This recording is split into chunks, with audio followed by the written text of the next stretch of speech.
The New York Rangers probably will and probably should move on from Chris Kreider this offseason. We tell you why in today's episode.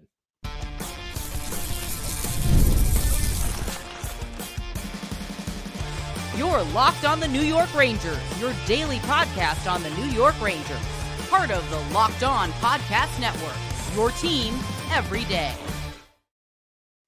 Welcome back, Blueshirts fans, to episode number 1281 of the Locked On New York Rangers podcast. I'm your host, John Chick. Just as always, for making Locked On New York Rangers your first listen every day. We are free and available on all platforms, including YouTube, and we are, of course, part of the Locked On Podcast Network, your team every day. So today, as promised, going to go ahead and discuss the future of Chris Kreider with the New York Rangers, and honestly, really just kind of debate whether or not he even has a future as a member of the New York Rangers. But I've been saying all along, I'll say it right here off the top of today's show, that I really do think that a change is inevitable and that we will very, very likely see Chris Kreider playing elsewhere next season. Now, there's obviously a lot to cover there as far as how that might eventually come to be. You know, do they trade him? Do they buy him out? Is there any chance that he's back next season? I feel like it's at least possible, but to me, it feels very unlikely. And as far as like just the overall concept of Chris Kreider being traded away by the New York Rangers, sometimes it's just time. Kreider's been a heck of a Ranger for a lot of years. We're talking about like basically a decade and a half at this point. But man, has it gone south in a heck of a hurry. We are still less than a year removed from that absolutely legendary playoff game that he had against the Carolina Hurricanes. The series is falling apart, and it's about to go Game 7 after the Rangers are up 3-0 in the series, and Chris Kreider to the rescue with that natural hat trick in the third period to send the Rangers on their way. Cannot believe that was still less than an entire year ago. But this year, I mean, you guys have seen what's happened. This Ranger team is falling apart. It's not all on Chris Kreider, but he is one of the main culprits, one of many, many players on this team that has fallen far short of expectations in just about every conceivable way. And it's at least possible that his back injury is slowing him down a little bit, but I also think it's more than fair to question the effort that he's put forward this season. We've seen very little examples of veteran leadership from Kreider or really anybody else that's, you know, one of these Ranger veterans. To be fair, there was a story just the other day that Gabe Perreault mentioned that both Chris Kreider and Vincent Trocheck had reached out to him to, basically just welcome him to the New York Rangers, and cannot wait to see Perreault in action tonight against the Minnesota Wild. But we've talked about that quite a bit. To keep the focus on Chris Kreider here, you know, again, like I said, sometimes it's just time. It feels like the writing has been on the wall for this probably ever since the fall. You know, at that time, we saw the memo go out from Chris Drury, which in its own right, I think was probably a mistake. Like, I never really understood the point of Drury going public with the idea that he was looking to shake up the core and trade either Trouba and or Chris Kreider. You know, maybe the idea was to light a fire under the team, but obviously that backfired if that was the plan. It just didn't really make sense to make it public. You know, you'd be better off working in the shadows. But nevertheless, what's done is done. What happened, happened. And the memo did go out. And right at the top of that list there, the names were Jacob Trouba and Chris Kreider. And Trouba was not traded very long after that. Kreider, it's been possible all season, right up until the trade deadline came and went, that he could be the next one dealt. Obviously, it never happened. And Chris Kreider is still here for the time being. But very clearly, Chris Drury was open for business when it comes to Chris Kreider. The fact that he had his name, you know, right at the top of that list alongside the Ranger captain, who they did ultimately trade. On top of that, as far as like, you know, why it kind of feels inevitable, lackluster, uninspired play from Chris Kreider and from the Rangers as a whole. Again, it's not all on Chris Kreider, but he's supposed to be one of the veteran leaders, right? He's the guy that's been here for a decade and a half. And he's also one of the alternate captains of this team. So he's supposed to be one of the guys leading the way. And there's been no show after mental lapse after mental lapse. It just hasn't been a good season. It has largely been a miserable season for the New York Rangers. And on top of all of that, you've got a situation now with this team where everything is basically changing around Chris Kreider. And we went through this once in the past when it comes to Kreider. You know, it came down to the 0 hour at the trade deadline the 1 year. The Rangers probably weren't going to make the playoffs that year. Ultimately, they did not make the playoffs, but it was getting near the deadline, and the Rangers had to either extend Kreider or trade him. They ended up extending him. So the Rangers extended Kreider. during a time where obviously they were rebuilding and trading away and saying goodbye to a lot of beloved players on this New York Ranger team who have gone on to do different things with different teams since then. But Kreider survived an entire Ranger rebuild. And I wouldn't call what they're doing now a rebuild. Like I've been going with here, I'm going to call it a retooling. But I don't think this is going to happen twice. I don't think you're going to see another gigantic tidal wave of changes and Kreider to not be one of them. We saw it once in the past. I don't think we're going to see it again.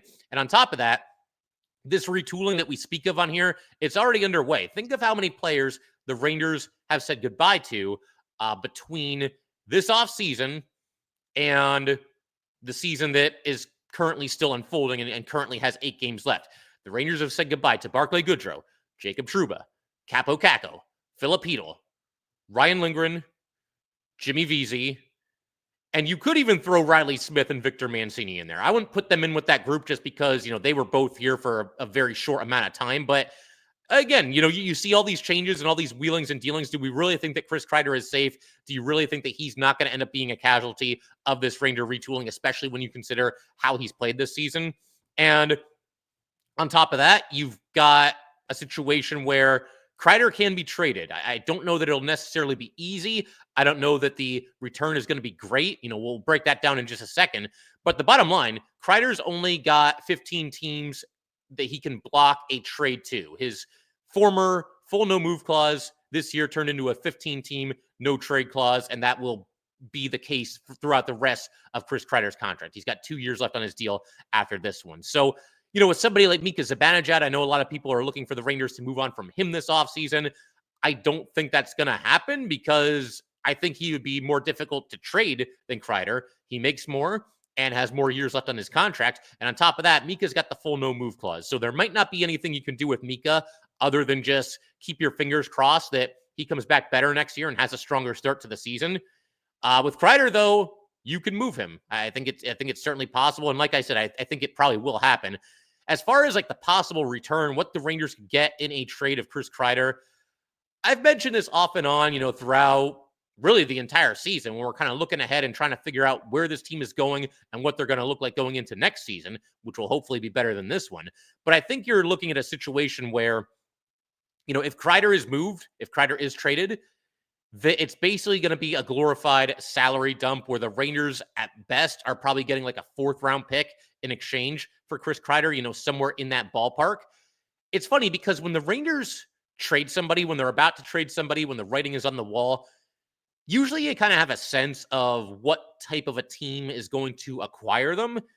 In the case of Jacob Trouba, it had to be a team, I think that, obviously had a lot of salary cap space and it's looking to add a veteran, and that ended up being the Ducks. With Kreider, I could see a contending team still being interested in him, despite everything that happened this year.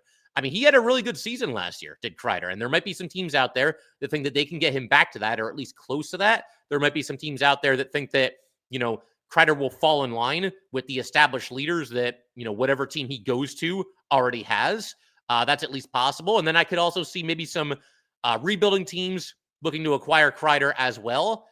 If you're just looking to add a veteran or two to the room, I mean, rebuilding teams naturally are going to be young, but you don't want an entire room of 22-year-olds, right? There's going to be at least a couple of veterans in there. Maybe they'd be interested in bringing Kreider and seeing if they can revitalize him as well. I don't really have a sense of what type of a team he would get traded to. Of course, he does have that 15-team list. So if he's going to block a trade to all of them, it can't be to any of them. And I think the Rangers, from their point of view, they'd probably look to send him to a Western Conference team as they typically do with their players. You don't want to trade him in division and get burned with it somewhere down the line here. So, yeah, very, very interesting to see how it plays out and where he might end up playing next year if he is indeed traded. But the other thing I want to mention here as it pertains to the possible return for Chris Kreider, I think what gives you some hope that the Rangers will get something in return for Kreider, and at the very least not have to attach any sweeteners or anything like that, is when you look at the recent Ranger trade history. I'm just going to go through a couple of names here real quick. Jacob Trouba, he's obviously one of the more recent Ranger trades, and they were able to move him. A lot of people were thinking, myself included, that they were not going to get anything for him, and they might even have to attach a sweetener to get a team to take him off of their list or to move him to a team that Jacob Trouba is not on the trade list. And obviously a team bring him in would be accepting a fair amount of risk because, still having 2 years left on his deal, $8.5 million, that's quite the commitment. But the Rangers were able to take Jacob Trouba and move him to the Ducks and get Urho Vakanainen and a 4th-round pick. That's not a tremendous return, but it's something. Vakanainen is kind of slotted in as the number 6 defenseman. I think that's probably his role going forward, maybe even the number 7 defenseman. And a 4th-rounder, I mean, hey, it's a mid-round pick. Maybe you get lucky. Maybe you find a diamond in the rough, as you get toward the middle of the draft. Then you've got somebody like Lias Andersson. And the Rangers were able to flip him over to the Kings in exchange for a 2nd-rounder that they then turned into Will Cooley. They used that pick to draft Will Cooley. And obviously, there's a lot of differences here. Somebody like Lias Andersson was still very young when this trade happened, still on his ELC, so making a heck of a lot less money than Chris Kreider. So I understand there are differences, but my point is, if you can get this much for players such as this, then you should be able to get something at least mediocre in exchange for Chris Kreider. And if nothing else, not have to attach a sweetener the way that you had to do with Patrick Nemeth. I mean, that whole situation was a disaster. The Rangers signed him to a 3-year deal at $2.5 million per season. After 1 year, they have to trade him along with 2 second-round picks to the Arizona Coyotes just to get the Coyotes to take Nemeth off of their hands. So that was a disaster. I don't think it's going to be anything like that with Chris Kreider. But like I said, I think the bottom line is that the return will be minimal. One more name that I'll throw out there, too, is Nils Lundkvist. They got a 1st-round pick for Nils Lundkvist. And again, much different situation. Lundkvist very young on his ELC. Kreider's like 10 or 12 years older than Lundkvist, whatever it is. So there's obviously a difference there. But as a quick side note to everything I'm talking about here, the Rangers have gotten better at tricking teams into acquiring their own prospect busts, like Lundkvist, like Anderson, even a 7th-round pick for Vitaly Kravtsov. The Rangers are better at that than they are at actually developing their own homegrown prospects. I don't really know what to make of that, but at least in a lot of these situations, at least they've kind of recouped some value for some of these players that obviously weren't going to work out. I mean, turning Lias Andersson into Will Cooley, that's one of the more underrated moves that the Rangers have made over the past however many years you want to go back here. But we're going to keep the focus on Kreider in just a second. I want to shift our attention to some other possibilities here, including potentially a buyout or maybe even Chris Kreider being back next season. Crazier things have happened. It's at least possible. I'll acknowledge that, and we'll discuss all that in just a second. All right, we just want to take a minute to let everybody know that today's episode of Locked On New York Rangers is brought to you by Gametime. There is nothing like watching basketball live. The energy of the crowd, the sound of the sneakers on the hardwood, and maybe even a celebrity sighting at courtside. If you want to catch a game in person, Gametime makes getting tickets even easier. Gametime's new feature, Gametime Picks, filters out the fluff and shows you only the best deals on great seats so that you do not have to waste time scrolling through thousands and thousands of tickets. You've got super deals. Gametime Picks highlights the super deals, giving you the best bang for your buck and peace of mind. With seats before you buy, no surprise fees, and a lowest price guarantee, you can book with total confidence. Take the guesswork out of buying tickets with Gametime Picks. Download the Gametime app, create an account, and use code LOCKEDONNHL for $20 off your first purchase. Terms apply. Again, create an account and redeem code LOCKEDONNHL for $20 off. Download Gametime today. What time is it? It is game time. All right, let's go ahead and keep everything rolling here on Locked On New York Rangers. Want to continue discussing all the possible outcomes as it pertains to Chris Kreider and his, at best, uncertain future with the New York Rangers. And the first one that I'm going to throw out there, I mean, we already did the first one. That was the idea of a trade. But I guess the second one that I'll throw out there is the possibility of a Chris Kreider buyout. Now, we all know how it goes when it comes to talk of buyouts. As soon as a player slumps, buy out this guy, buy out that guy, do whatever you can to get rid of him. And, I mean, in a season like this, I understand it. There's certain players that I think a lot of Ranger fans have kind of gotten their fill of this season and are probably ready to move on. But, with Kreider, a buyout is slightly feasible. It's not like the Mika Zibanejad situation, because I'll always have people in the comment section saying, buy out Mika Zibanejad. It can't happen. It's basically impossible. It would make no sense whatsoever. And it's not because Mika's been great this season. He hasn't.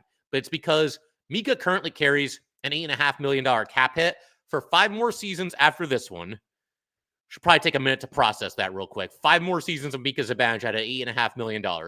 Wonderful. But bottom line, buying him out would cost still, after he's bought out, it would still be a $7.83 million cap hit for 5 straight seasons. So a Mika buyout would result in the Rangers saving less than $700,000 per season, and $700K is less than the league minimum. So you wouldn't even be able to do anything with that. You'd be paying Mika basically just as much to not play for the Rangers as you would for him to play for the Rangers. So for that reason, it just doesn't make sense. But with Kreider, a buyout is slightly more feasible. I still don't think it's the way to go. I think the best thing you can do with Kreider is probably to trade him and hope that you don't have to attach a sweetener. You could at least get, like I said, a mid-round pick in exchange for Kreider. But if that doesn't work, if there's nobody that wants Kreider, if there's no way to move on from him, if maybe there's a team that's interested, but they're on his no-trade list and Kreider doesn't want to go there, then if all else fails, you do have the buyout as at least an option here. And I'm going to go ahead and walk everybody through what a Chris Kreider buyout would entail. So this is what a Kreider buyout would look like. For anybody that's watching on YouTube, I've got the chart basically on the screen right now that kind of lays everything out. For anybody that's on audio, don't worry, I'll talk you through it as well. This is what it would entail. So right now, Kreider's got 2 years left on his deal at $6.5 million per season. If you buy him out before the start of next season, then you're looking at a situation where Kreider would still be on the books for 4 seasons rather than 2, but essentially the money is spread out a little bit more evenly over that time, and you're not getting hit as hard with a cap hit now as you would be if you were to buy him out. So bottom line, I'll go through this year by year, the 4 years here. That would mean a buyout, if it happened this offseason, that next season there would be a $3 million cap hit for Kreider, which would save the Rangers $3.5 million. And of course, Kreider would no longer be on the team. The year after that, and this is the one that would hurt the Rangers more than any of the 4, you would have a situation where there would still be a $4 million cap hit on Chris Kreider. The Rangers would save $2.5 million in that second season. Then the third season, as well as the fourth season, there would be a cap hit of $1.5 million that obviously otherwise would not be there if you were not to buy out Chris Kreider, because if you don't buy him out, then obviously his contract ends after 2 seasons. So, I mean, that's pretty much the long and short of it. It's a tough situation because guy's been a Ranger for a long time, and here we are talking about a buyout, but, it is what it is, and I think this is an option that at least merits discussing. But like I said, I think the better option, the option that you'll see happening, the option that I think is more likely than not at this point, is that Chris Kreider ends up getting traded after this season is over. It's also worth pointing out that he could be back next season. There's a lot of people that probably are about done with Chris Kreider. There's a lot of people that I think believe that it's a foregone conclusion that Chris Kreider will be on his way one way or the other. And while I think that's most likely, I wouldn't say that it's impossible that he's back next year. Maybe there's a situation where the Rangers just aren't able to trade him, and they don't want to go the buyout route either. Because let's be honest here. If you were a fan of like this team or that team, like just say you're a fan of some random team in the Western Conference, right? Would you really want your team to go out and trade for Chris Kreider right now in the offseason? You've got somebody that's coming off of what I would say is probably the worst season of his career, certainly the worst of any recent bunch of seasons. And he's also making $6.5 million per season, and he's had a bad back all year. So that to me doesn't sound like the kind of player that you would want your GM to go out and target in the offseason. So it's possible they can't move him. There's also the fact that, they find a dance partner, but it's one of the 15 teams that Kreider has on his list where he can block a trade too. See, that's another thing about Kreider. Like, I have such a difficult time getting a read on him. Like, does he want to go somewhere else? Are there certain teams on his list where he would waive the no trade clause to go there? Or does he want to be a Ranger? Is he comfortable here and he wants to stick it out and he wants to get back at it next season? It's hard to say for sure with him. I feel like, though, the way things have gone this year and the way that he's played, it feels like maybe it's not so much that he wants to leave, but he's accepted the fact that he is going to be leaving. That might be where we're at with Chris Kreider and the New York Rangers. But, another possibility as far as maybe Kreider being back next year, maybe the Rangers are so underwhelmed by the offers that they get for Kreider that they decide they'd rather just keep him and hope for the best next season. That's also possible.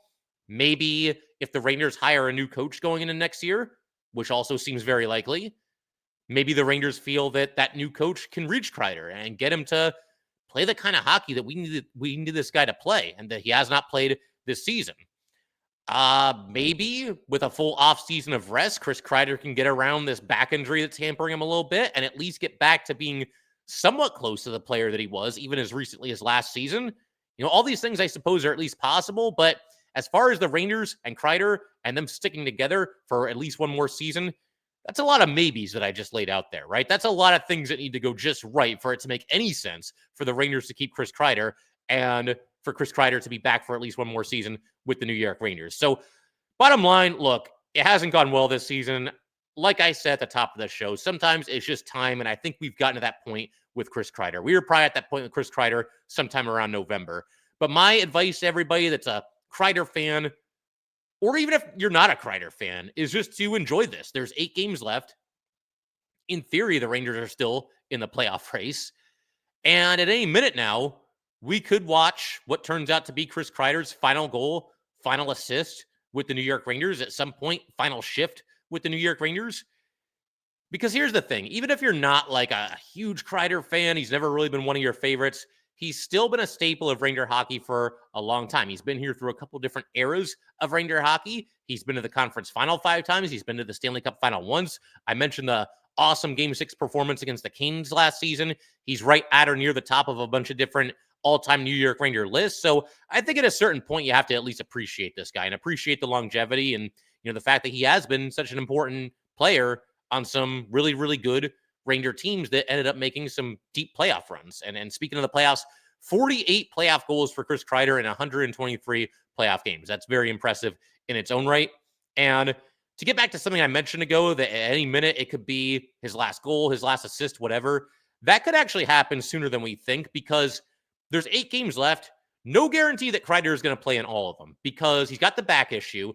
And if the Rangers find themselves in a situation where they end up being mathematically eliminated with a game left, 2 games left, 3 games left, whatever it might be, then you could very easily see the Rangers and Chris Kreider come to the decision to shut him down for the rest of the season. Because if he is playing through this back injury, and it is such a problem, then it doesn't really make a whole lot of sense for him to go out there and play a couple of meaningless games at the very end of this wonderful season that the Rangers are having. So again, my advice is to just enjoy it, and we'll see what happens. But we talked about K'Andre Miller in yesterday's episode. I think there's a better chance that Miller is back with the Rangers next season than Kreider.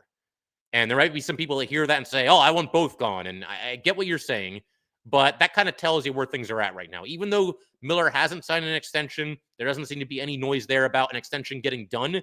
I still would say he's got a better chance of being back with this Ranger team next season than does Chris Kreider. And Kreider's the one with the contract. Miller doesn't even have a contract right now beyond this season. And I still think it's more likely that Miller will be back than Kreider. But we're going to keep everything rolling in just a minute. Actually going to shift gears and do a Ranger prospect spotlight. We're going to focus in on Noah Laba, who recently debuted with the Hartford Wolfpack, and we're going to do that in just a second.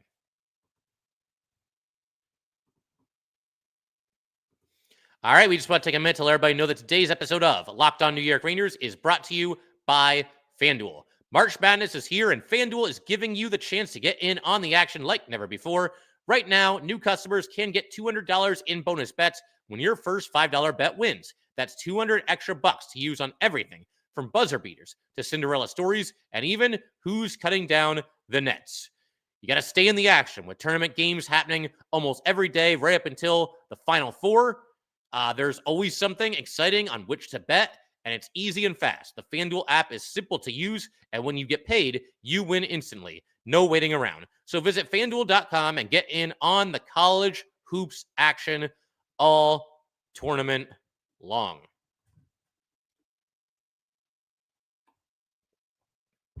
All right, let's go ahead and keep everything rolling here on Locked On New York Rangers. And I want to conclude today's episode by, like I said, shifting gears a little bit, talking about one of the Ranger up-and-coming players, one of their prospects, and that would be Noah Laba. And this is actually something that we're going to be doing off and on for probably at least the next week and a half, whatever it might be, whenever we have time to get to this, basically. we're going to be taking a look at Ranger prospects, and specifically those who have recently signed with the team in one way or another. You've got Noah Laba here, who we're about to discuss. You've also got Jackson Dorrington. He was a player that was acquired in the JT Miller trade. He recently signed an amateur tryout with the Hartford Wolfpack. As of this recording, Dorrington has played 2 games with the Pack. And just the other day, UConn goalie Callum Tung signed an amateur tryout with the Rangers after a very strong college season with UConn. And it sounds like he's going to be with the Hartford Wolfpack for the rest of the season. But like I said, for right now, it's all about Noah Laba, 21 years old. Him and the Rangers recently agreed to a 2-year entry-level contract. And Laba has played in 4 games with the Hartford Wolfpack. And we'll talk more about how he's done there shortly. But as far as the basics, former 4th-round pick by the Rangers back in 2022. He went number 111 overall, 6'2", 191 pounds. Seeing him mostly listed as a center as of now. That's also where the Wolfpack have started him. I don't know if he's like exclusively a center or that's just his primary position, but it does seem like that's where he typically lines up. As far as his stats, he just completed his 3rd season with Colorado College. And this season, 29 games at college, 10 goals. That was tied for the team lead, 16 assists, 26 points. That was also tied for 2nd on the team, and a team best plus 10. Also worth pointing out, the everydayers, you guys know I'm a big face-off guy. He won 57.3% of his face-offs this season. And his first 3 seasons combined at college, you've got 100 games, 41 goals, 44 assists, obviously for a total of 85 points. So right around point per game territory in college. Obviously, the higher up you go in hockey, the tougher it's going to get and more difficult it'll be to post video game numbers such as those. I mean, I wouldn't really quite call those video game numbers, but they are very, very impressive numbers for sure. And as far as this most recent season for Laba, he led the team with 20 goals and 37 points, and he was a CCM/AHCA Division I second team All-American, also named the NCHC Defensive Player of the Year. So he's had a heck of a college career, just seems like a very well-rounded player. Love hearing that he's a good defensive forward as well. You know, sometimes when especially with prospects, I think it's easy for us all to get caught up in, their offensive numbers, how many goals, how many assists, all that good stuff. And that is important, but knowing that he's got strong defense to fall back on, and not just strong defense, it sounds like elite defense. If he's winning an award such as that, that's very cool as well. Also had 7 game-winning goals in college this season. Before college, he played for the Lincoln Stars of the USHL and had 24 goals, 34 assists in 96 games there. It's difficult to always find a ton of information on prospects the later you get in a draft, but I did see an article on the hockeywriters.com by Michael Ostrauer and some interesting comments from Laba in that article. This is what he had to say about the Rangers. He said, the Rangers have a really great development staff. Let me try that one again. Look, he's a kid. Obviously, he's going to speak very, very highly of the Rangers organization that drafted him. But you'll forgive me if I couldn't get through that one without chuckling at least a little bit. Let's try again. Laba on the New York Rangers. Here we go. The Rangers have a really great development staff. Tanner Glass has been my primary point of contact. He is such a great resource. He cares so much and is so knowledgeable. He really understands my game and is helping me translate into an NHL style of player. Yeah, at some point, we're going to do an episode where we talk about the Ranger player development. I mean, that's obviously been a theme on this show throughout really the entire season and even going back even further than that. But at some point, we're going to have to do a deep dive on this thing because there's just not enough Ranger homegrown prospects that are working out the way that you want them to work out. And at a certain point, those guys need to come under fire. It's easy to kind of take aim at the Chris Drurys of the world and the Peter Laviolettes of the world and, guys that have a higher profile. But at a certain point, we're going to have to point the spotlight toward the player development and including one player or one, I guess, coach that he mentioned here, and that would be Tanner Glass. But the article describes him as just a smart physical player who already plays a pro-style game. That's obviously very nice to hear as well. He ended up being an alternate captain in college for his most recent season, so obviously some leadership traits there as well. Alternate captain as a junior. And one other Laba quote here from the article: obviously, there are a ton of areas in my game I need to improve. The work never ends, especially if you want to play pro hockey. But I think my game should translate well to the pro level. I am fast and physical. Both are important in the NHL. My game now feels pretty translatable, but I am going to keep putting in the work and getting better in all aspects of the game. And like I said, just going by his stats, his numbers, what's being written about him, what's being said about him, even some of the things that he said about himself, it does feel like Laba is a very well-rounded forward, somebody that, could be one of those guys that ends up being like a B or a B plus at everything. And I have an appreciation for players like that, somebody that, doesn't necessarily have a lot of holes in his game. And fourth round pick, there's no guarantees, but obviously we hope that, it works out for Laba with the New York Rangers, whenever he does eventually get his crack in the NHL. Got to figure it'll happen sooner or later. What else? So Laba also scored for the Wolfpack in his pro debut. Very cool. He was centering the second line on that night with Anton Bleed and Nicholas Abe-Kubel, the latter of whom has obviously been called up by the Rangers since then. But it was actually a shorthanded goal. I was able to watch this on social media. The Pack was playing Hershey. Hershey's on the power play. They get the blue line. But Laba basically stands up his opponent. It wasn't like a bone-jarring hit, but he was able to force him into a bad pass.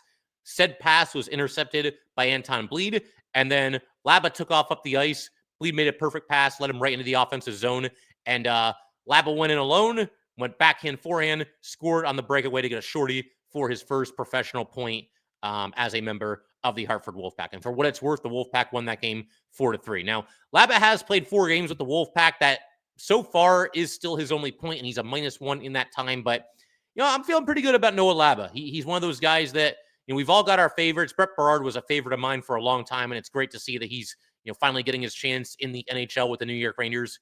I mean, I shouldn't say finally. What is he, like 22? But he's getting his chance with the Rangers. Laba's one of those guys that might kind of creep up the list for me. I think there's a lot to like here. And, while we're talking about the Wolfpack, we might as well end with this as well. The Wolfpack right now, it's not looking good as far as them making the playoffs. It's looking worse for them than it is for the Rangers. The Wolfpack right now, currently 8 points out of a playoff spot. They would only need to pass one team because they're in 7th place in their 8-team division, and the top 6 make the playoffs. So it's not very hard to make it, and yet Hartford is probably still going to miss it. They're 8 points out, like I said, and there's only 7 games to go. If you want a glimmer of hope as far as the Wolfpack making the playoffs, the only thing I can really point to is that they have 3 games remaining against the Bridgeport Islanders, who are absolutely god-awful. They have won 14 games and lost 50. You heard that correctly. So that's maybe your glimmer of hope there. But either way, good that Laba's getting his first taste of pro hockey, and hopefully it goes well for him with the Hartford Wolfpack, and, he's back in place next season. Could even see him with the Rangers next year. It's not impossible. We'll call it there. If you guys would like to get in touch with this podcast, please send an email to lockedonnyrangers@gmail.com. Definitely give us a follow on Twitter @jchick17, and definitely subscribe to Locked On New York Rangers YouTube channel. We are just 3 subscribers away from 4,000. So big thanks to you guys that have already done that. And I will see you next time.